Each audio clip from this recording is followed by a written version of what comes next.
I watched the Republican debate, and I saw this guy, Ron Paul. He's my new hero. Start the clock. What he was saying was we should listen to our enemies. We would actually make ourselves safer.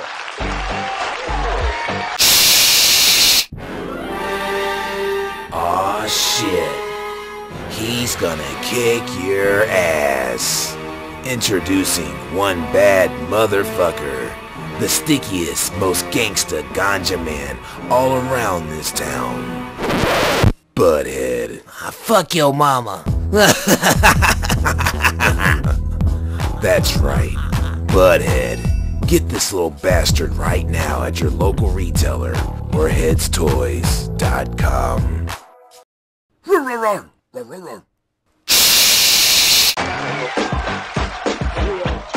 You just never heard this logic from someone who's actually going to run the country.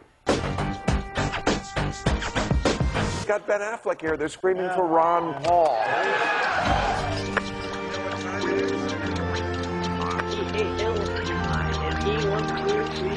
We're going to bring out Ron Paul in a little while.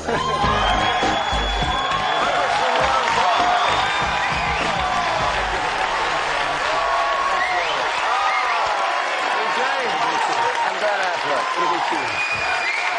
Okay. Thank you for being here. Look at that. Now, that's nice. Do you have any mixed feelings about getting such an ovation from such a liberal audience? Well, not really. I mean, I think a politician always likes applause. Yeah. Well, we had you on about, I think it was late March, and I think we just scratched the surface, and that's really my fault. I should have scratched it more, but after I saw you in the debate, I said, you know what, this is a person who I really want to talk to a lot more.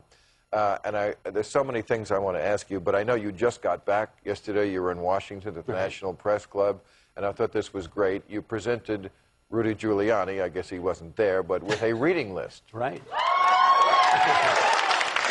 And Rudy Giuliani, who took you on in this debate and pretends to be such a terrorism fighter, he really hasn't read anything about it, has he? No, it looks like he skipped the 9/11 investigation. You know, he didn't read that report because it sort of supported my position on that. And what of the things that you suggested he read do you think are most important that he be aware of? Well, I think it's been known for quite a few decades that our foreign policy has what the CIA calls blowback. It has unintended consequences. You can go back to 1953 when we put the Shah into power, or us supporting Osama bin Laden and radicalizing the Islamics to go after the Soviets, and that comes back as blowback. Our support for Saddam Hussein in the 1980s. And this comes back to haunt us, and that's why I have been very attractive and very supportive of what I call a non-interventionist foreign policy. Mind our own business and stay out of the internal affairs of other nations. Well,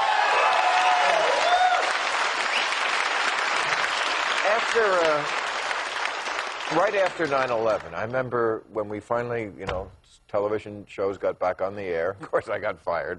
But the other ones that were still able the other shows. Yeah, the other shows. Yeah. I said the wrong thing, too. But the big question, I remember, was, why do they hate us? Remember that?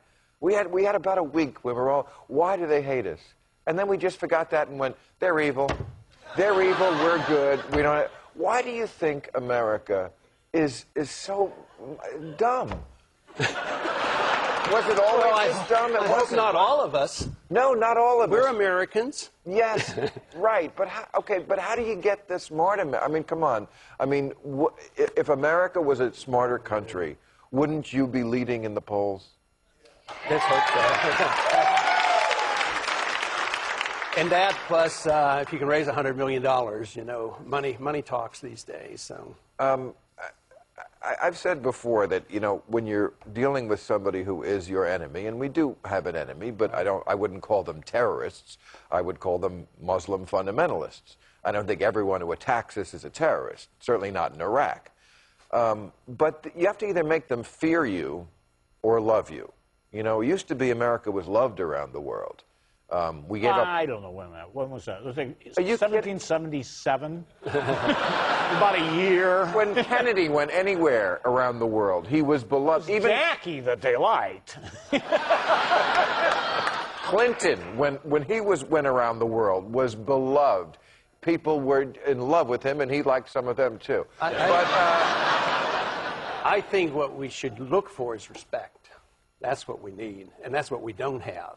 And they look down upon us because we impose on them. I have no problems with this theoretical position of the neocons to spread the goodness of America, but just not with force. We should spread it by setting a good example, getting our house in order, making sure civil liberties are defended here. Then, when we have a free and prosperous economy and everybody's doing well and everybody's getting medical care, then they'll want to emulate us. But there's no way it'll work to pretend that we have goodness. It's so good that the Wilsonian, actually, this is old stuff, Wilson, make the world safe for democracy. A Democrat. It hasn't worked, and force does not work. Yeah. Persuasion does. And I know you've said before that you're the most conservative member of Congress. You are really more Republican than they are. What? There are the Republicans. What happened to your party? They've lost their way, and they tend to be critical of what I'm saying, but I think it hurts. But I think I'm on safe grounds historically that Republicans, at least, they still talk about small government, don't they, and individual freedom. They talk about it. But they don't. So therefore, I think in time, the people will wake up. And last year they didn't do too well. 1994, they spoke a strong message. They won an election, and they thought they were going to work for smaller government. And look, and even on the foreign policy, how did George Bush get elected? Strongly critical of Clinton, right. Nation building and policing the world, and this is what he pushed. The peace candidate always wins. Just think about it. Even before World War I and World War II, we're going to keep you out of the war. Eisenhower wins and Nixon wins. What about Barry Goldwater and the Johnson campaign? I mean, even though Johnson was promoting the war and spreading it, Barry Goldwater was turned into the guy that was going to unleash the bomb. So right. the peace is a powerful message, especially after the war has been going on and the people wake up and realize how many people die and how much it costs.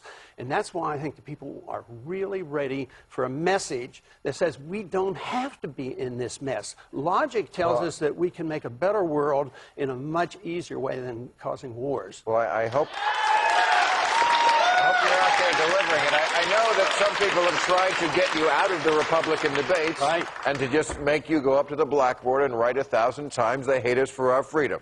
That's right. But you won't do that. But we have Mr. Giuliani studying tonight. He's home reading all those books.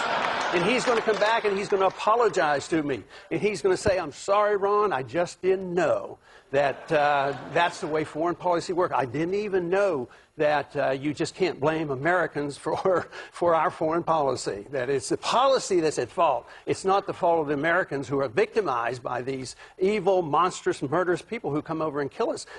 It's the fault of the policy makers. It's policy that counts. From your lips to God's ears. Thank you, Congressman. Thank you. I appreciate you coming out here. Okay. You keep on it. Thank you. Ron Paul, everybody. Thank you very much. Thank you.